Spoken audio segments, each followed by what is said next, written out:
오늘은 어린이 주일입니다. 우리 어린이들이 하나님의 큰 은혜를 충만히 받기를 예수님의 이름으로 축복합니다. 아울러서 어린이들을 사랑하고 또 돕는 우리 성도님들의 가정에 하나님의 은혜가 넘치기를 축복합니다.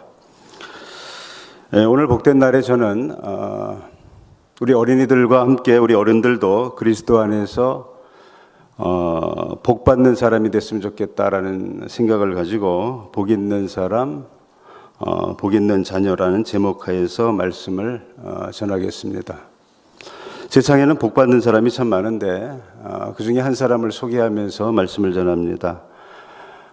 미국 사람으로서 전 세계에 큰 영향력, 특히 그리스도인으로서 대단한 영향력을 미쳤던 폴 마이어라는 사람이 있습니다. 크리스찬 억만장자이면서 수많은 사람들에게 그리스도의 영향력을 미쳤는데 그분이 영향력을 미쳤던 책을 한 권 썼던 것이 뭐냐면 성공을 유산으로 남기는 법이라는 책을 썼습니다. 성공을 유산으로 남긴다. 여러분, 우리가 살아가면서 재물도 있고 또 여러 가지 남길 만한 것들이 있습니다. 자녀들에게. 그런데 잘 살았다 그러면 남길 것도 많이 있지만은 또 못 살으면 남길 것도 없습니다. 그런데 하나님께서 이 사람을 통해서 주시는 메시지는 뭐냐면 그 모든 것보다도 성공을 유산으로 남겨라. 그 법이 있다. 그런데 여기서 얘기하는 그 성공은 일반적인 세상적인 성공이 아니라 독실한 크리스찬으로서 삶을 연구하면서 나타난 결과로 인해 하나님의 복을 받는 비결입니다. 그러니까 하나님의 복을 받는 것을 유산으로 남기는 법. 이것에 대한 얘기를 하는 것입니다. 25가지의 법칙을 기록을 하고 있는데 그 중에서 성공의 토대, 하나님의 복을 받는 토대로 4가지를 얘기합니다. 첫 번째는 사랑이고, 두 번째는 평등이고, 세 번째는 신앙이고, 네 번째는 기도입니다.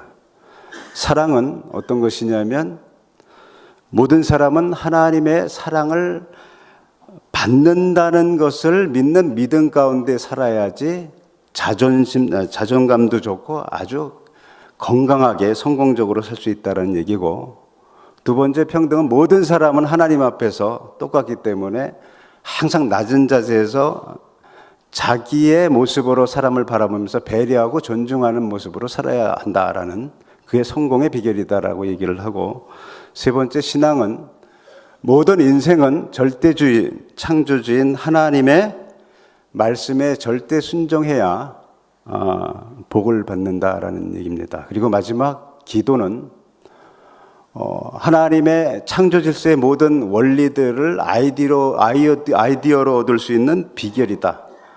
그래서 이분은 아침에 일어나자마자 1시간 동안 열심히 기도하면서 하루를 시작했던 사람입니다.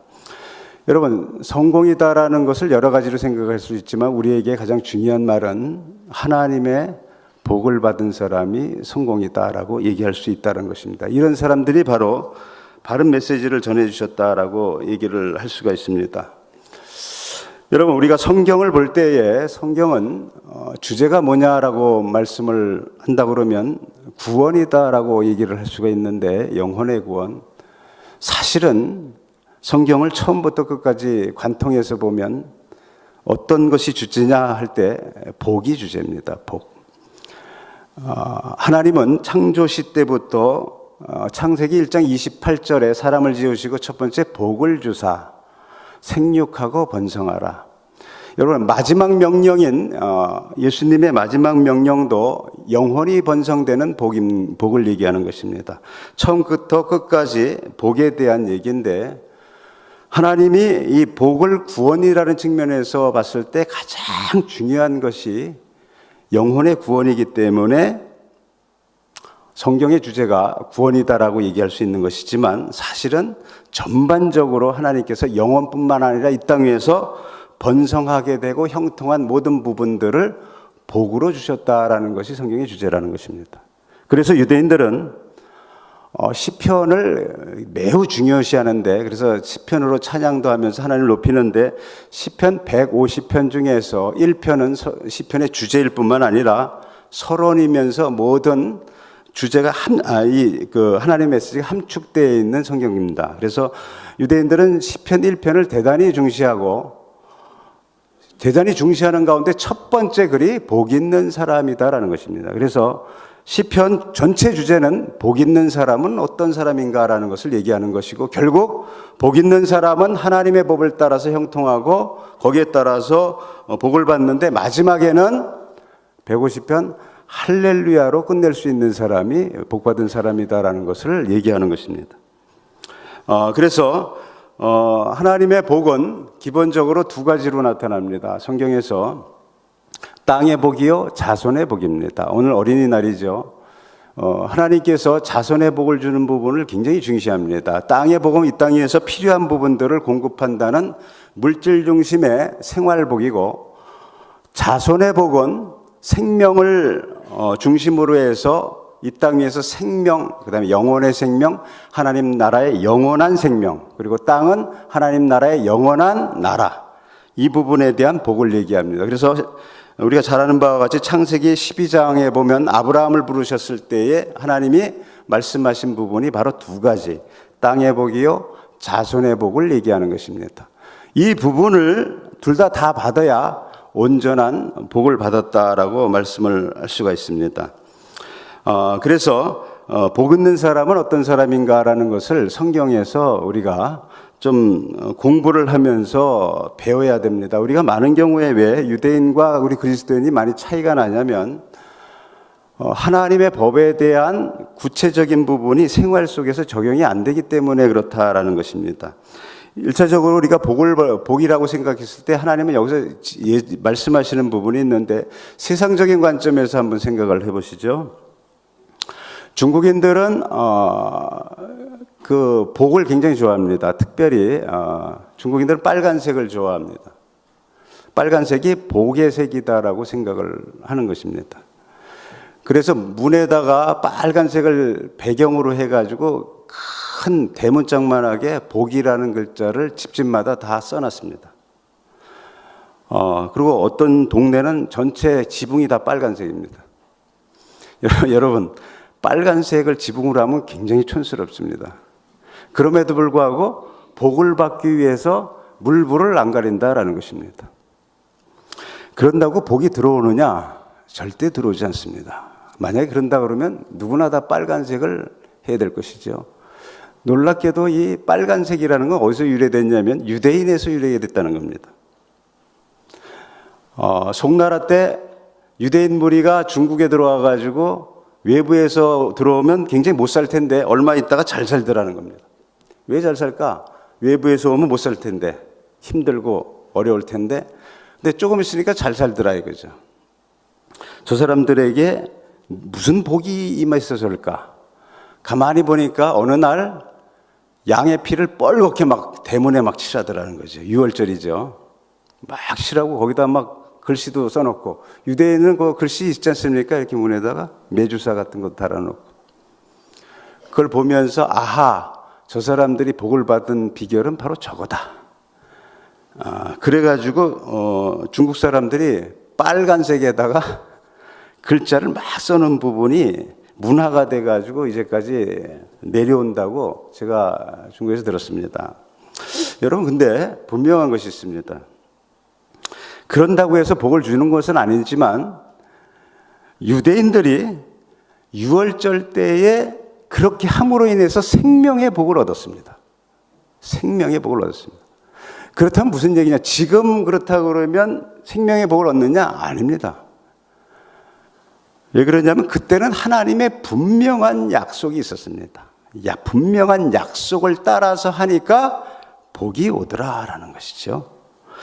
무엇을 얘기하는 것입니까? 바로 세상에서는 복이라는 부분을 행운이라든지 우연이라든지 어떤 사람 복 있는 사람이다 운명적으로 접근을 하지만, 성경에서 얘기하는 복은 하나님의 말씀인 약속을 따라서 온다라는 것을 얘기하는 것입니다. 약속을 따라서. 그래서 오늘 본문도 두 가지로 얘기를 하고 있는 것이, 복 있는 사람은 누구냐? 여기서 복 있는 사람이다라는 얘기는 복 받을 사람, 하나님께 복을 받을 사람은 누구냐라는 얘기입니다. 이것이 사실은 성경에 굉장히 많이 나와 있습니다. 번역이 조금씩 달리 번역되었을 뿐이지 이 말이 너무나도 많이 나오고 있습니다. 이것은 바로 유대인이 자주 쓰는 관용어입니다. 관용어. 이런 것을 굉장히 많이 씁니다.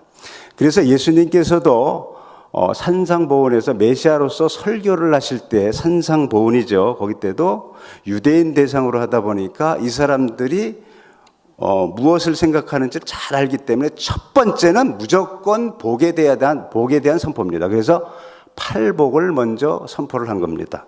그래서 심령이 가난한 자는 복이 있나니, 이 부분은 바로 심령이 가난한 자는 복이 있나니, 애통하는 자는 복이 있나니, 온유한 자는 복이 있나니, 쭉쭉 복이 있나니는 바로 번역만 다를 뿐이지 시편 1편에 나와 있는 복 있는 사람은 이거하고 똑같은 표현으로 되어 있습니다. 이런 형태로 해서 하나님은 어떤 사람에게 복을 주느냐라고 얘기를 하는데, 우리가 잘 아는 바와 같이 신명기 33장 29절 마지막 부분에 보면 모세가 이스라엘 백성들을 떠나면서 이제 마지막으로 축복하는 장면이 나옵니다. 모든 12지파에 대해서 축복을 하면서 축복이 다 끝난 다음에 마지막으로 이스라엘이여 너희는 행복자로다. 너희와 같이 하나님의 구원을 받은 백성이 누구뇨? 이렇게 얘기를 하면서 마무리를 짓습니다. 거기서도 이스라엘이여 너희는 행복자로다 했을 때 행복이라는 것은 우리가 일반적으로 세상에서 얘기하는 행복, 저 가정은 행복하다, 저 집은 행복하다, 그 뜻이 아닙니다. 바로 하나님의 복을 받은 자, 여기 시편에 나와 있는 건 복 있는 사람을 얘기하는 것입니다.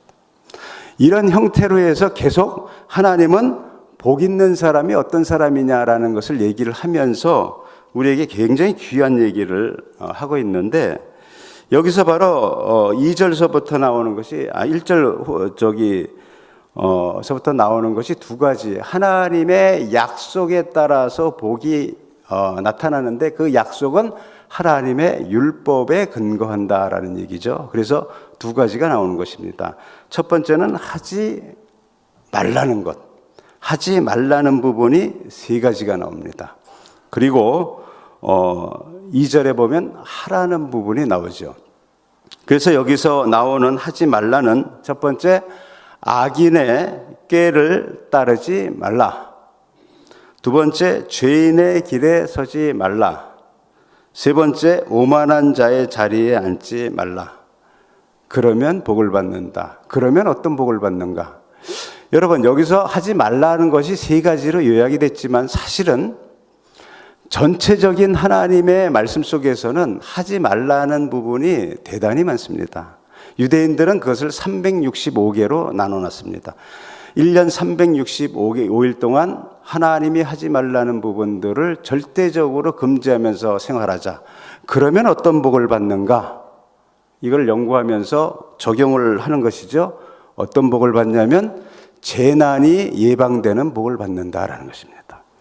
그러니까 하지 말라는 것을 하지 않으면 재난이 예방되는 복을 받는다라는 것이 교육입니다. 두 번째는 바로 하라는 것이죠. 첫 번째에서 이 악인의 죄, 죄인의 길, 오만한 자의 그 자리, 이런 부분은 상징적인 의미를 가지고 있습니다. 전체적인 상징적인 의미죠. 전체를 다 포괄하는 부분인데, 이것은 이제 학자들도 그렇고 그냥 신약에 와가지고 어떤 부분들을 얘기하냐면, 복의 근원은 아브라함에서부터 시작해 그 씨의 뿌리가, 그 뿌리가 예수 그리스도를 통해서 완성되지 않습니까? 그렇기 때문에 거기서 예수 그리스도가 고난을 당할 때 십자가상에 달리기 바로 직전에 빌라도 법정에 서 있고, 또 유대인의 법정인 산헤드린 공의의 법정에 딱 서 있습니다. 그때의 모습을 지금 보이고 있습니다. 그것은 악인의 꾀는 악인의 충고 자문입니다. 대제사장이라든지 빌라도라든지 이런 악인들이 계획하는 그 꾀에 따르지 않고, 그 다음에 그쪽 무리 속에서 서 있는 사람들, 그 다음에 오만한 자는 어떤 뜻이냐면 조롱하는 자의 뜻입니다. 그러니까 오만하다는 부분보다는 예수님을 굉장히 조롱했지 않습니까? 조롱하는 모습으로 있는 사람들을 표현하면서 예수 그리스도의 의의 길로 향하는 쪽의 사람들이 아니라 그 반대편에 있는 사람들의 길을 쫓지 말라, 이런 관점으로 얘기를 하고, 그러고 나서 이제 여호와의 율법을 즐거워하여 그 율법을 주야로 묵상한다, 이 사람들이 이제 하라는 부분들을 하는 것입니다. 여러분, 거기서 하나님께서 순종하라고 하는 부분에서 했을 때 나타난 복이 굉장합니다. 그런데 우리가 창세기 22장에 보면 그 이삭이 아브라함이 이삭을 하나님께 제단에 드렸을 때에 굉장히 순종하기 어려운 것을 결단하고 드렸을 때 하나님이 놀래버립니다. 하나님이 놀래서 아브라함아 아브라함아 부르면서 내가 네 독재까지도 아끼지 아니하였은즉 네 자손에게 내 독자까지도 아끼지 않겠다라는 것이죠. 아브라함 네 독자를 아끼지 아니했기 때문에 나를 위해서 독자를 아끼지 않아서 나도 너희를 위해서 내 독자도 아끼지 않겠다라는 관점으로 얘기를 하죠. 그래서 뭐라고 하냐면 내 씨로 말미암아 천하 만민이 복을 얻으리라고 얘기를 했는데, 그 씨가 예수 그리스도 아닙니까? 근데 다른 번역본에 원래 원문에서 보면 어떤 뜻을 가지고 있냐면 내 자손으로 말미암아 천하 만민이 복을 얻는다는 뜻은, 다른 의미로는 앞으로는 복을 줄 때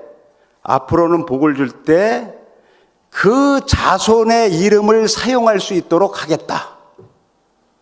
복을 선포할 때, 하나님의 복을 선포할 때 그 자손의 이름을 사용하게 하겠다라는 뜻이에요.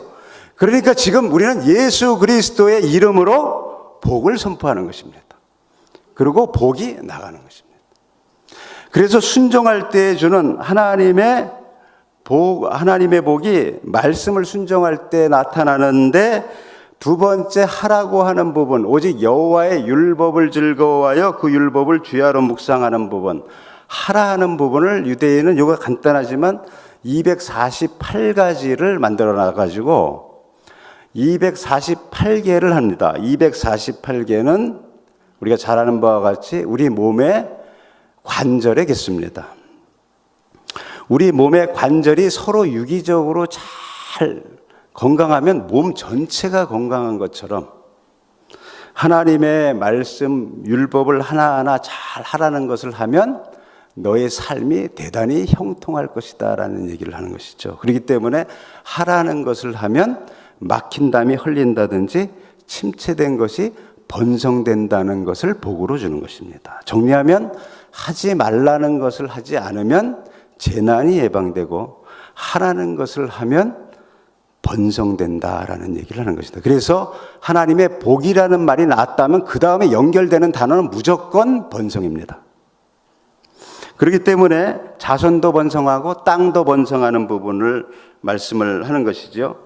그래서 이 부분에 대해서 하나님의 법을 연구하는 많은 사람들이 자녀들을, 우리 어린이날인데 자녀들을 어렸을 때부터 체계적으로 이렇게 분명하게 하나님의 말씀에 생활에 적용하도록 함으로 인해서 번성케 되는 삶을 살게끔 만들어 줬다라는 말씀을 이제 하는 것입니다. 그래서 시편 112편하고 잠언서 22장은 유대인 자녀 교육의 핵심적인 생활 부분의 핵심적인 성경입니다.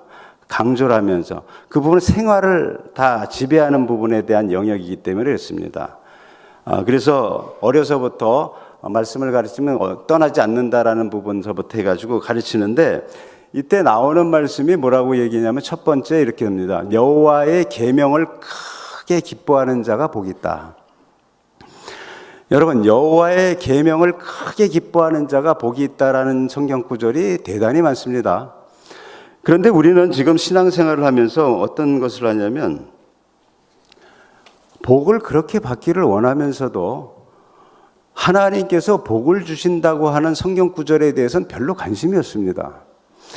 이 복이 왜 그 포괄적인 의미로 우리가 했기 때문에 이게 구체적으로 와닿지 않아요. 근데 유대인하고 우리하고 차이가 어디에 있냐면 그걸 구체화시켜서 생활에 적용했기 때문에 차이가 많이 난다는 거거든요. 그렇기 때문에 우리는 복 있는 사람이다라고 그러면 이제 하나님의 법도에 대해서 굉장히 세밀하게 연구를 할 필요가 있다는 것입니다. 그렇기 때문에 예수님의 산상수훈도 사실은 구약의 율법을 메시아로서 요약하고 정리하고 그래서 메시아가 성취한 부분들에 대한 것을 말씀하는 거거든요. 그러니까 거기에 굉장한 복이 임해 있는 거죠. 그러니까 산상수훈 같은 경우는 안 믿는 사람도 대단히 좋아하는 성경 구절이 많아요. 근데 그게 좋은 말이라서 좋은 게 아니라 사실은 그 속에 복의 모든 원리들이 다 담겨져 있다라는 얘기입니다. 그래서 여러분 우리가 그렇게 복을 받기를 원하면서도 팔복에 대해서 그렇게 한번 공부해보고 팔복에 대해서 연구해보고 팔복에 대해서 배워야 되겠다 막 이렇게 갈증을 느낀 사람이 있습니까? 예수님 당시에는 유대인들이 예수님과 많이 의견이 좀 많이 달랐어요. 왜냐하면 유대인들이 많이 많이 벗어났기 때문에 그렇습니다. 하나님의 법에서 벗어났기 때문에. 그러다 보니까 예수님이 질타를 많이 하죠. 그래서 마태복음 6장에 보면 구제와 기도와 금식에 대해서 얘기를 하면서 질타하는데 사실은 구제와 기도와 금식은 유대인이 하나님이 최고로 쓰는 사람의 표지를 그 세 가지로 보거든요. 대단히 중요한 부분을 얘기하면서 잘못된 부분을 지적하기 위해서 그렇게 얘기를 한 거지 사실은 그 내용은 대단히 중요한 것입니다. 그런데 여기서 우리가 예수님께서 말씀하신 부분에 심령이 가난한 자는 복이 있나니라고 얘기를 했는데 왜 심령이 가난한 자가 복이 있느냐라는 거죠. 왜 그러냐면 유대인들은 가난이라는 것을 하나님의 저주로 봤습니다. 그때 당시에. 가난이라는 건 돈만 없는 것이 아니라 필요한 것이 없는 것이 가난입니다. 유대인의 사상에서는. 그러니까 건강하지 않은 것도 가난이요. 인간관계가 좋지 않은 것도 가난이요. 그 다음에 뭔가 좀 핍절된 것도 가난이요. 이런 모든 부분들이 뭔가 부족한 것들이 다 가난인 것입니다. 그것은 하나님의 은혜에 이르지 못한 것이기 때문에 하나님의 저주가 임했다는 생각을 하고 있는 것이죠. 그런데 예수님은 역설적으로 심령이 가난한 자가 복이 있다고 하니까 이상한 겁니다. 왜 그런 말씀을 썼냐면 가난을 굉장히 싫어하는 그 민족 속에서 가난을 등장시키면서 하나님의 메시지를 전한 것은 실제적으로 너무나도 필요한 부분들이 가난인 건데 정말 복을 받을 사람은 하나님의 영을 너무나 사모해서 그 영을 너무나 사모해서 가난한 지경에 있는 그러한 모습이 있는 사람이 천국의 주인이다. 그러니까 하나님이 필요한 가난, 이 사람이 최고의 복이다라는 얘기를 하기 위해서 첫 번째 심령이 가난한 것을 얘기한 것입니다. 그러니까 하나님이 너무나도 필요합니다. 하나님 없으면 살 수가 없습니다라고 고백하는 사람이 최고의 복이다. 천국이 저희 것입니다. 천국 문을 활짝 연 다음에 그 다음에 나오는 것이 애통하는 자는 복이 있나니가 나오는 것입니다. 이 복이 계속 나오는 거예요, 지금요. 근데 그 복을 갖다가 우리가 지금 받아야 되는데 성경에서 신약과 구약을 관통하는 모든 부흥의 역사와 그 다음에 기독교 역사에서 일어난 모든 부흥의 역사는 맨 처음에 회개에서부터 일어납니다. 회개가 일어나면 부흥이 일어나게 되어 있습니다. 그거는 성경도 증거하고 역사도 증거합니다. 셀 수도 없이 나오는데 똑같이 나오는데 1907년 평양 대부흥 때도 회개를 통해서 일어나지 않습니까? 그런데 복을 주려고 부흥이라는 복을 주려고 하는데 꽉 막힌 거예요. 그러니까 자기 죄 때문에 막 슬퍼하며 애통하는 사람, 자기 막힌 것 때문에 막 슬퍼하며 애통하는 사람, 이 사람이 복이 있는 거죠. 왜냐하면 뚫리니까. 그런 회개를 통해서 이제 뚫려서 복이 임하는 거니까. 그래서 애통하는 사람은 복이 있나니 저희가 위로를 받을 것이며 복을 받는다. 그 다음에 나오는 것이 뚫렸으니까 천국이 저희 것이며 죄 문제가 뚫려서 해서 애통해서 뚫렸으니까 이제 땅을 차지하는 온유한 자, 물질 중심으로 온유한 자는 복이 있나니 땅을 차지할 것이요. 근데 의에 굶주린 자는 이제 배부를 것이요. 그 다음에 청결한 자는 이제 하나님과 소통이 이루어지고 화평케 하는 자는 하나님의 사역자로 쓸 것이요. 이런 복들이 계속 나오는 겁니다. 그러니까 하나님의 법체계 속에서는 군데군데 어떤 때는 어떤 복, 어떤 때는 어떤 복, 이런 것들이 다 있어요. 그런 것들을 하나하나 생활 속에서 적용할 때 복을 받는다라는 것입니다. 그렇기 때문에 잠언서 3장 1절서부터 10절은 우리 사람들이 이 땅에서 하나님께 받고 싶은 모든 것이 함축되어 있는 것이 잠언서 3장 1절서부터 10절까지입니다. 예?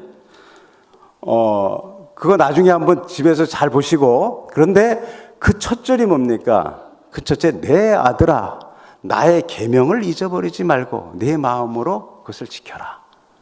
여러분, 여기에 굉장히 신비한 하나님의 뜻이 있다는 거죠.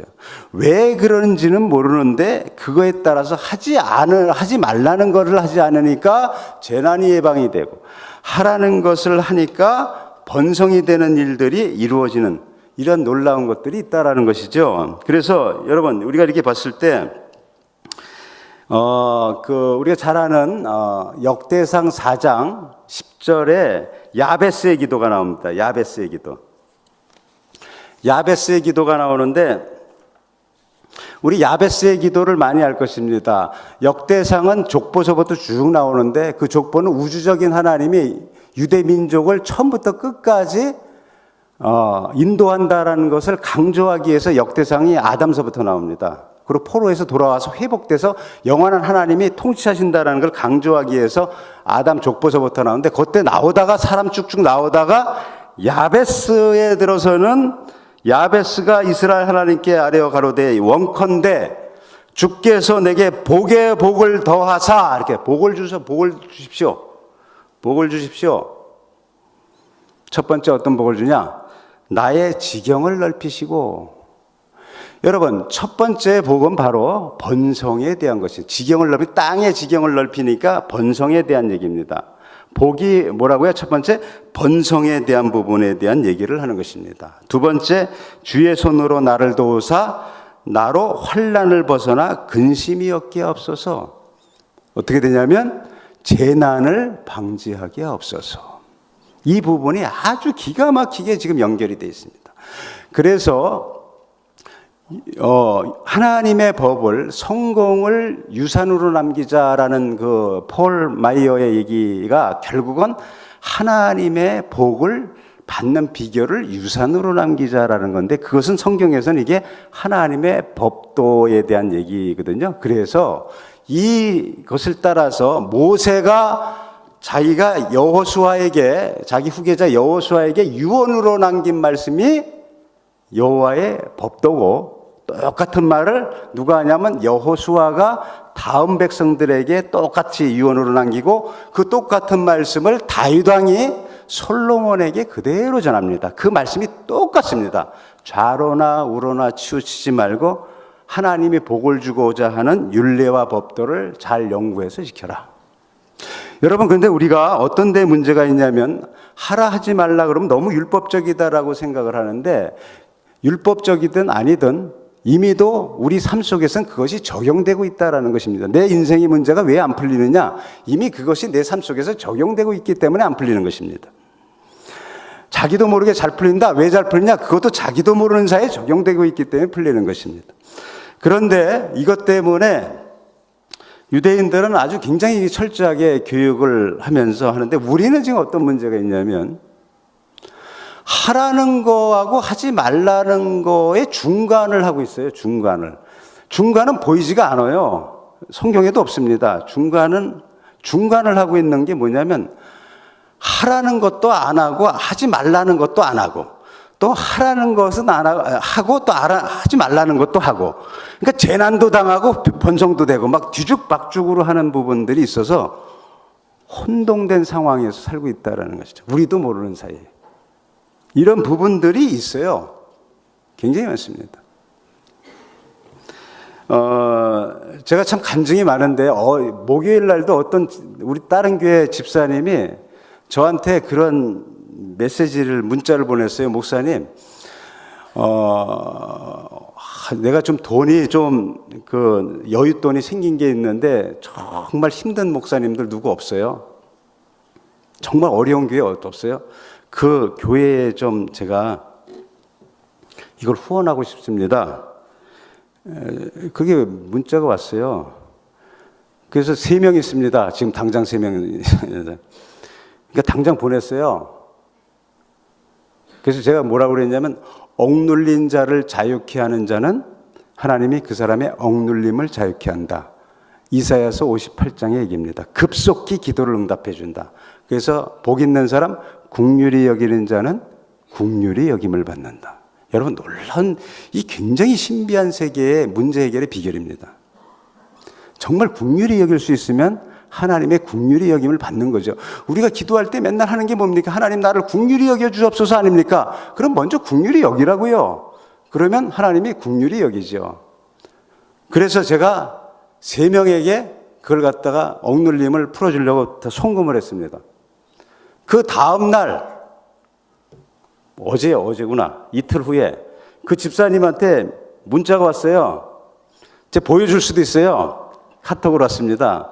하나님이 얼마나 복을 주셨는지 배수로 복을 줬다고. 신기하네요, 목사님. 신기하네.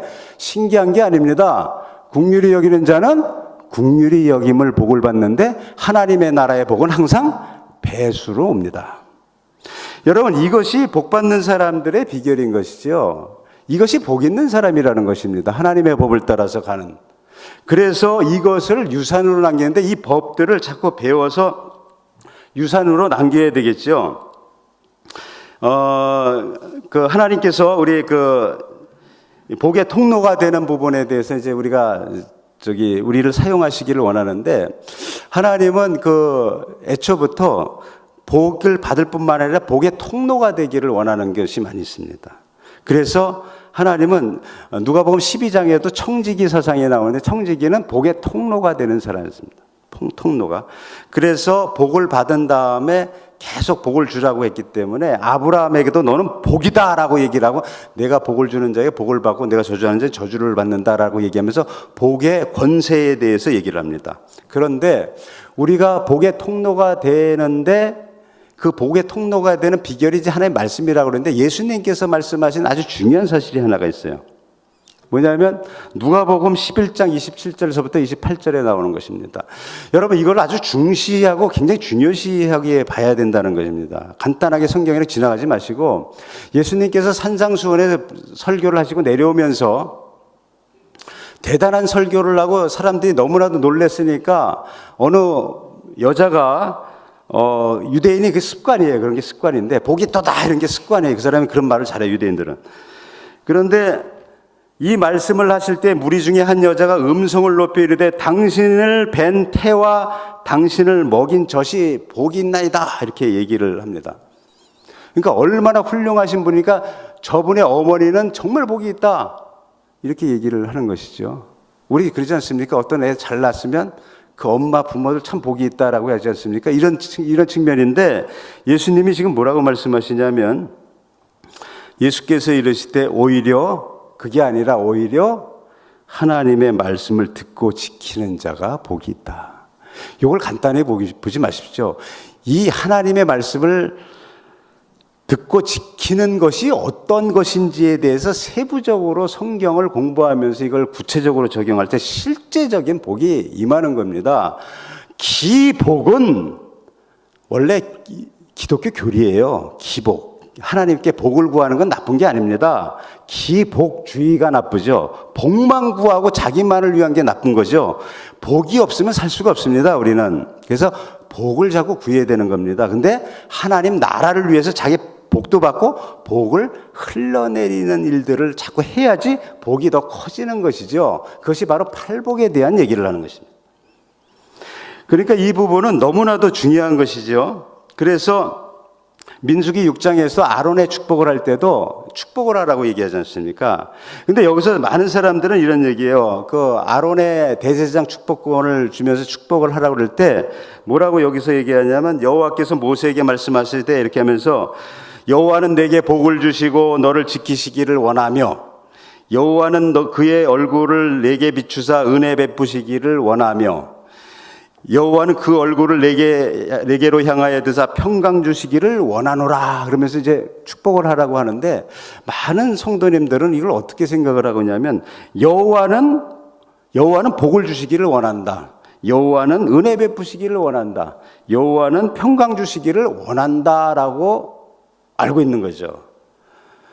물론 하나님은 우리에게 복을 주시기를 원하고 은혜 베푸시기를 원하고 당연히 평강 주시기를 원합니다. 그게 하나님의 소원이니까요.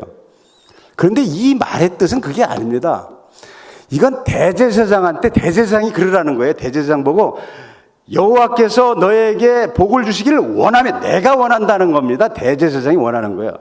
평강 주시기를 내가 원한다.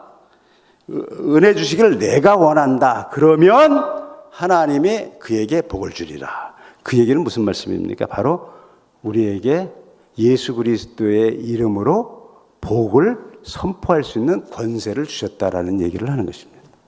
그래서 복을 선포하는 것입니다. 그것이 복을 소통시키고 바로 예수 그리스도의 이름으로 어둠의 세력을 물리치는 복을 선포하면서 복을 유통시키는 그런 일들을 우리에게 맡기셨다라는 것이 그래서 바로 아브라함서부터 내려오는 그 복의 하나님의 역사 그리고 증거죠.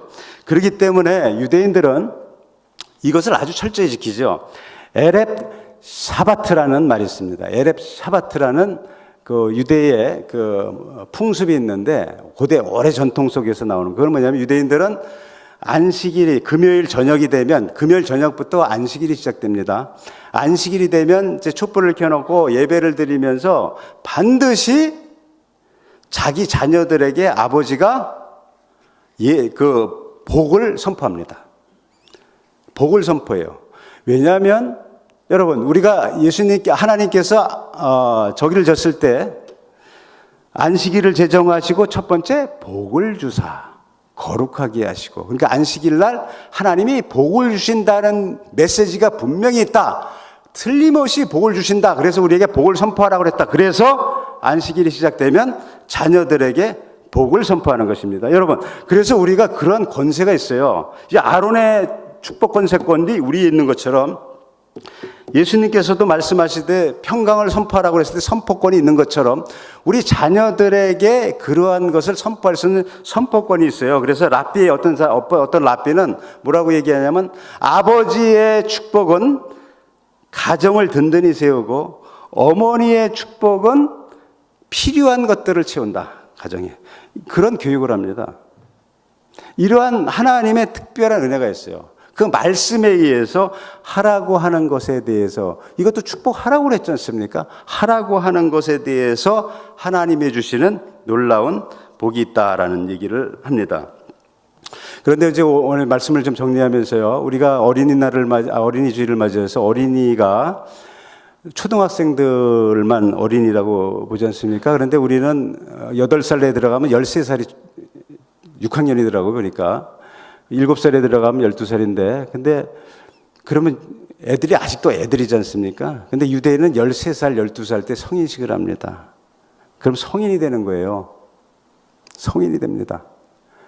근데 우리는 뭐예요? 아직도 한참 멀었어요. 근데 왜 그럴까요?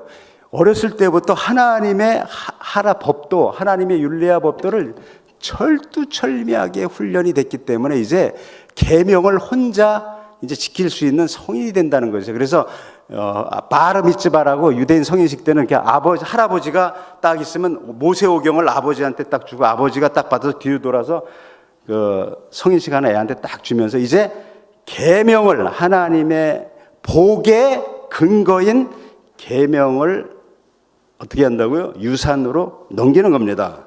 이게 받습니다. 그래서 이제 이것을 가지고 하나님의 복의 통로로 쓰이는 거죠. 하나님의 복을 받는 법을 유산으로 받는 것입니다. 이것을 통해서 지속적으로 하나님의 법이 임하는 것이죠. 그래서 유대인들 그 아버지들은 그때 아버지는 이런 얘기를 합니다. 하나님이 너무나 무거운 책임에서 나를 해방시켜 주신 것을 감사합니다 하고 감사 기도를 드립니다. 다시 한번 하면 하나님이 너무나 무거운 책임에서 나를 해방시켜 주시는 것을 감사합니다. 이게 무슨 뜻이냐면요. 어렸을 때부터 성인식 때까지 철두철미하게 하나님의 법과 율례를 가르쳐서 복을 받게 하는 것에 대한 교육이 너무나도 중요해서 온 힘과 정력을 다 쏟아서 해는 거예요. 그러니까 이제 거기서 해방되니까 너무나 큰 무거운 짐을 벗었다. 이제 하나님이 이 애를 알아서 맡아주십니다. 이렇게 그런 걸 보낼 정도로 그렇게 하나님의 법도 체계를 복의 근원으로 보면서 교육하니까 형통한 삶을 이 땅에서 사는 것이죠. 여러분, 구원하고 관계없이 여러분, 그래서 구원을 받은 우리가 복 있는 사람이 되어야 되겠다라는 것입니다.